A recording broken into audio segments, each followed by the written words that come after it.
This is my chicken Parmesan Bundt-wich. It is super easy to make, and with this hack, you can make whatever kind of sandwich your heart desires. You're gonna take your bundt pan and spray it really well with nonstick spray. Then you're gonna take 2 cans of refrigerated French bread dough. So you're gonna get them both in here, and you're just gonna like pinch the ends together. Bake this till it's golden brown at 350 for about 30 minutes. While your bread is in the oven, you're gonna go ahead and fry up your chicken cutlets. Once the chicken's done, you're gonna go ahead and top each chicken breast with some marinara sauce and mozzarella cheese. So I just put a sprinkle of Italian seasoning on top. It's going in the oven until it gets all melty.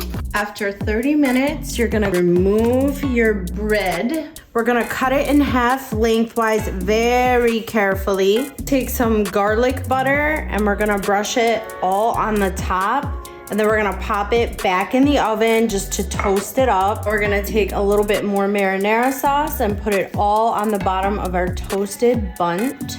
Now you're gonna top it with your breaded chicken Parmesan. Top off your Bundt-wich, and she's ready to be enjoyed. Let's slice in. I don't even know if you guys are ready for this.